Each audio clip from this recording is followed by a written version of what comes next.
Brasília ao vivo. Celular de ex-ajudante de ordens de Bolsonaro, Mauro Cid, continha documentos com plano de golpe de Estado. Bruno Pinheiro, o que diziam exatamente essas mensagens, o que já se sabe do que estava no aparelho. Bruno, bem-vindo, boa sexta-feira.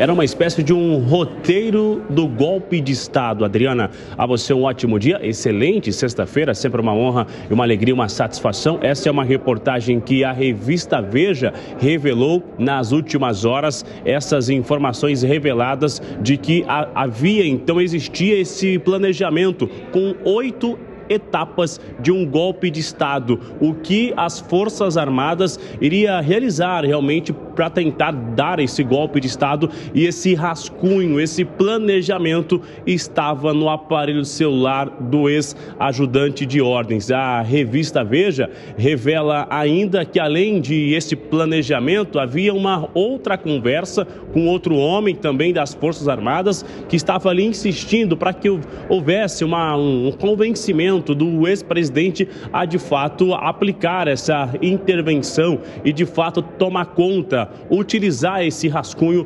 utilizar esse planejamento. A partir de agora, essa informação ela vai continuar sendo investigada a fundo para tentar entender justamente se esse planejamento tinha essa intenção de ser utilizado. A gente relembra que lá na residência do ex-ministro Anderson Torres havia um outro documento que era muito semelhante sobre o resultado das eleições e que eles alegaram que jamais iria utilizar essa informação e que somente havia recebido este documento. Agora, esse rascunho estava no aparelho celular do ex-ajudante de ordens do ex-presidente Jair Messias Bolsonaro. Adriana. Falando em Mauro Cid, Bruno Pinheiro, o ministro Alexandre de Moraes autorizou o depoimento dele à CPI mista que investiga os atos do 8 de janeiro? Já deu o sinal verde, está autorizado ele ser ouvido na CPMI do 8 de janeiro, não só o ex-ajudante de ordens, como também o indígena, que também acabou sendo alvo de uma operação da Polícia Federal, o José Acácio Sererê Chavante. Ele que lá em dezembro acabou sendo alvo dessa operação da Polícia Federal. Houve uma tentativa de resgatá-lo lá na sede da Polícia Federal. Ônibus acabaram sendo incendiados e agora ele, que ainda não foi liberado e está detido, será ouvido nesta CPMI. Alexandre de Moraes autorizou essas duas oitivas e ainda autorizou as escoltas para que possa chegar até aqui no Senado Federal. Havia esse planejamento da senadora Elisiane, que é a relatora, de iniciar ouvindo o ex-ajudante de ordens, mas houve uma alteração nesse planejamento e isso ainda não foi agendado. Na semana que vem, a gente vai acompanhar então essa oitiva de Silvinei Vasquez, ex-diretor-geral da Polícia Rodoviária Federal, que é investigado em relação às ações do órgão no segundo turno das eleições lá em 2022. Adriana. É claro, a gente acompanha sim. Valeu, Bruno. Amanda Klein, a suspeita de uma tentativa de golpe já era bastante grave. Agora podem estar aparecendo provas, inclusive por escrito, como a gente viu. Essas mensagens prejudicam o Mauro Cid, mas também ao ex-presidente Jair Bolsonaro? Adriana, já é o terceiro plano de golpe do qual se tinha notícia, quer dizer, versões de tramóias golpistas circularam, divulgadas aos borbotões no círculo mais íntimo bolsonarista. O Beraldo sempre fala como acontecerá o golpe, como se dará esse golpe, pois aí tinha um plano de golpe em prints de mensagens do ajudante de ordens do presidente da República que fazia qualquer tipo de serviço, da falsificação de carteira de vacinação, a tentativa de reaver joias doadas pelo governo da Arábia Saudita à União e não ao presidente Bolsonaro e primeira-dama Michele Bolsonaro, e ainda tramóias golpistas. E mais, sobe de patamar, porque nessas conversas ele dialoga com um coronel, subchefe do Estado-Maior do Exército, Coronel Jean Lawand Júnior, que pede a Mauro Cid que Bolsonaro dê a ordem para que as Forças Armadas possam agir e possam intervir. O Bruno foi claro, são 8 etapas desse plano de golpe que tem até nome, Forças Armadas como poder moderador, e passa por invocar o imaginário artigo 142,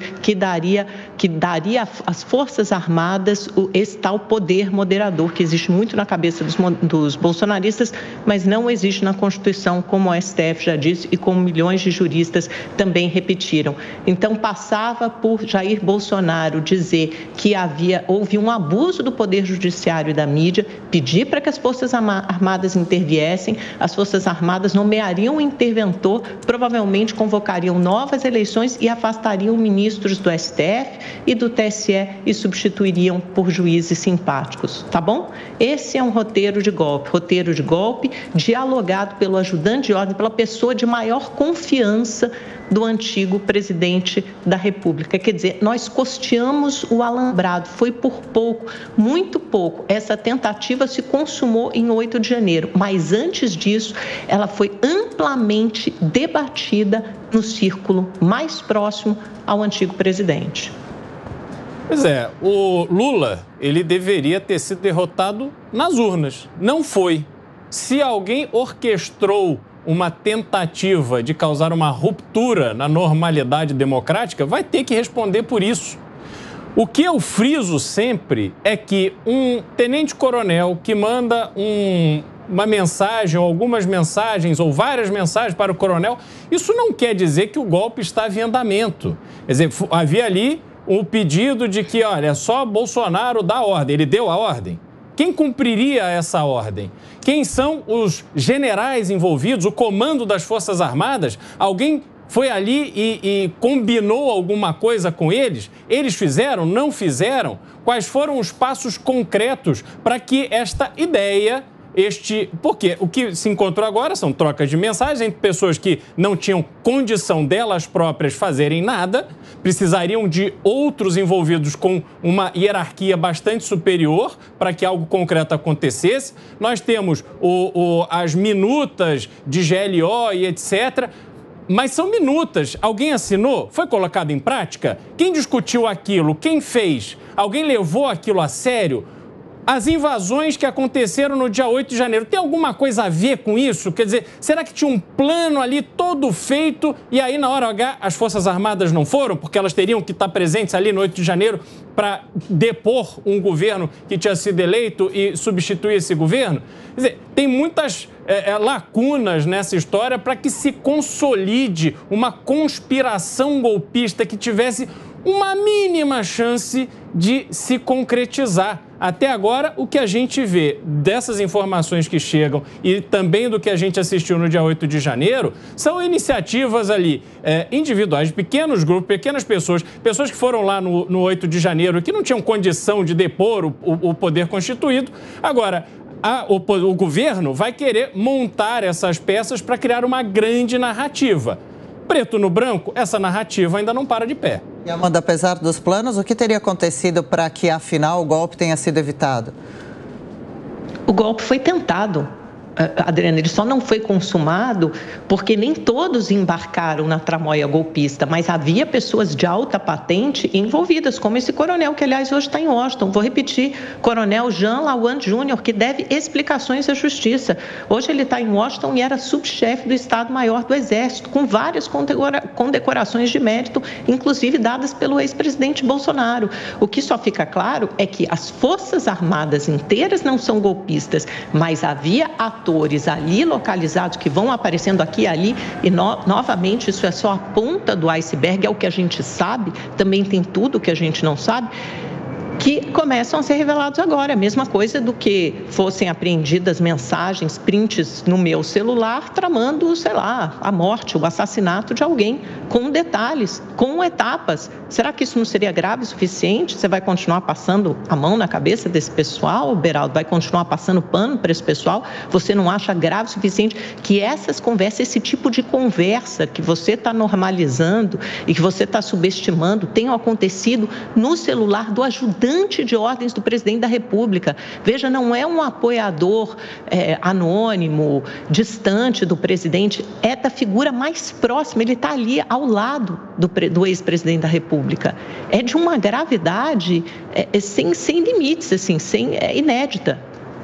Amanda, eu não estou passando a mão na cabeça de ninguém. O que eu quero e acredito que deva acontecer é que cada um responda por aquilo que fez. Se Mauro Cid conversou com o coronel, com o sargento e tentou pôr em prática um golpe que não aconteceu, que não se materializou, ele responda por isso. Agora, se ele era ajudante de ordens e ele era uma pessoa inadequada para executar essa função, isso é coisa que a gente tem visto os presidentes fazerem. Quem é o líder do governo Lula? Quem são as pessoas que estão no governo Lula? Pessoas acusadas, pessoas que têm um histórico bastante questionável, envolvimento na justiça, com assessores sendo pegos aí pelos aeroportos, cheio de dinheiro na cueca. Enfim, essa é a realidade da política brasileira. Agora, vamos tratar exatamente do golpe. Se a gente olhar para 64, quando o Brasil de fato estava correndo, sim, o risco do comunismo chegar aqui com força, não precisou todo o exército se mobilizar para tirar este risco que estava aqui diante de nós. Foi o general Olímpio Mourão Filho que saiu de Juiz de Fora e foi com a sua tropa até o Rio de Janeiro e as coisas aconteceram. Houve, neste caso concreto, algum movimento das Forças Armadas que desse substância a uma tentativa de golpe? Porque as pessoas estavam ali acampadas na frente de vários quartéis pelo Brasil. Então a provocação houve. Mas a provocação é suficiente? Não é suficiente. Houve algum tipo de iniciativa concreta? Não houve. Até agora não há nada que demonstre que efetivamente o Brasil passou perto do risco de ter a sua normalidade democrática atingida. Então, nós discordamos porque você quer supor que iniciativas de pessoas independentes ali era suficiente para acabar com a democracia brasileira. Por favor, nossa democracia é muito mais forte do que isso. Beraldo, eu não estou supondo nada, querido. Aconteceu de fato. Ou você não viu o que aconteceu no 8 de janeiro? Você não viu aquelas pessoas destruindo, depredando, invadindo as sedes dos três poderes? Congresso, Palácio, Supremo, isso passou despercebido? Você não viu isso acontecer? E por que esses acampamentos em frente ao QG do Exército não foram desmobilizados ao longo dos meses anteriores? Por que isso não aconteceu? Isso não poderia ter sido evitado? Tanta coisa no Brasil poderia ter sido evitada, né, Amanda? A deturpação do nosso processo democrático com campanhas financiadas com dinheiro de corrupção, dinheiro público roubado, também teria sido uma iniciativa para preservar a nossa democracia, mas o PT fez isso tudo, Amanda. Então o que a gente está falando do fato concreto é que no dia 8 de janeiro, o que aconteceu? Aqueles invasores criminosos, e eu reforço isso toda vez, invadiram prédios públicos, depredaram patrimônio público, tem que ser punidos por isso. Mas não punidos dessa forma. Pessoas que estão aí há 5, 6 meses presas, sem uma acusação formal, sem um devido processo, porque invadiram um prédio público e depredaram patrimônio público. Os índios também fizeram isso e nem por isso a democracia brasileira esteve em risco em razão dessa invasão dos índios. Os índios foram presos? Os índios tiveram o mesmo rigor em relação a eles do que tiveram essas pessoas que estavam lá no dia 8 de janeiro? Não tiveram. E olha, a justiça brasileira está soltando traficante. A justiça brasileira está devolvendo patrimônio para mega traficante, patrimônio comprado com dinheiro de atividade ilícita. E aí a gente vai pegar esses depredadores criminosos que têm que ter direito à defesa, que têm que ter o devido processo legal e que, se forem condenados, que cumpram a pena devida, mas não se pode manter essas pessoas presas neste tempo diante de tudo que a gente está vendo no Brasil. Isso está errado. Reforço aqui, apesar do documento encontrado, apesar das mensagens do Mauro Cid, não houve uma conspiração colocada em prática para derrubar o governo que foi eleito e tomou posse. Porque, vejam, primeiro isso, você tem que ver que o governo estava ali, já no poder. Aí ele sai do poder, é feita a transição e depois, não, vamos dar um golpe. Agora que a gente saiu é que a gente pode dar um golpe. Isso não existe. Se o governo estava lá, constituído, e não queria sair, não queria dar posse ao novo presidente eleito, ele não teria saído. As Forças Armadas teriam agido ali, não no dia 8 de janeiro, já uma semana depois da posse. Você está fazendo tanto malabarismo, Beraldo, o pior cego é aquele que não quer ver. Vamos em frente, não adianta nem discutir. Você compara, começa a comparar golpista com indígena, realmente... Eu vou te dar o contato do meu oculista, Amanda, porque quem não está enxergando é você. Não, realmente, e vamos comparar golpista com indígena, que é a mesma base de comparação. Só me explica como é que eles dariam um golpe. Vamos lá, só isso. Me explica como é que aquelas pessoas, aqueles aloprados, dariam um golpe. Como é que eles deporiam o governo, fechariam o Congresso e impediriam o funcionamento do Supremo Tribunal Federal. Como é que aquelas pessoas fariam isso? Só me explica. Se você me explicar, eu posso ser convencido. São sucessivos prints de mensagem. A gente acabou de ver um plano de golpe aqui em 8 etapas. Você citou. Como é que aquelas pessoas iriam depor o governo? Você não quer, se a gente explica, você não quer entender, você enxerga de outra maneira. Tudo bem, é legítimo, você está dando a sua opinião, a sua versão. Eu estou repetindo que a gente tem fatos aqui, mais e mais fatos que vão sendo revelados e mostrados à nossa audiência. Então, é só decidir baseado nos dados. E que cada um responda por aquilo que fez e não por uma teoria da conspiração que não aconteceu.